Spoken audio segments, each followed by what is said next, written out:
অভিনেত্রী তানজিন তিশার বিরুদ্ধে দায়ের করা প্রতারণা ও বিশ্বাসভঙ্গের মামলায় আদালতে হাজির হতে সমন জারি করা হয়েছে।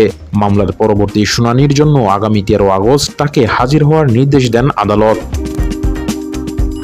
মামলার অভিযোগে বলা হয়েছে, অনলাইন ফ্যাশন পেজ অ্যাপোনিয়া থেকে প্রায় 28,800 টাকা মূল্যের একটি শাড়ি নিয়ে সেটির প্রচারণা ও মূল্য পরিশোধের বিষয়ে প্রতিশ্রুতি দিয়েও পরে যোগাযোগ বিচ্ছিন্ন করেন তানজিন তিশা।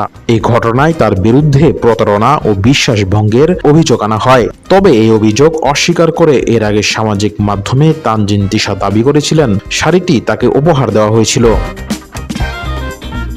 বাদীপক্ষ জানায়, আইনি নোটিশ পাঠিয়েও কোনো সাড়া না পাওয়ায় 2025 সালের নভেম্বরে আদালতে মামলা করা হয়। পরে আদালতের নির্দেশে ডিবি পুলিশ ঘটনাটি তদন্ত করে প্রতিবেদন জমা দেয়। সেই প্রতিবেদনের ভিত্তিতেই আদালত তিশার বিরুদ্ধে সমন জারি করেছেন। উল্লেখ্য, তানজিন তিশা বর্তমানে শাকিব খানের বিপরীতে সোলজার সিনেমার মাধ্যমে বড় পর্দায় অভিষেকের অপেক্ষায় রয়েছেন। সিনেমাটি এখনও মুক্তি পায়নি। একই সময়ে এই মামলাকে ঘিরে নতুন করে আলোচনায় এসেছেন তিনি।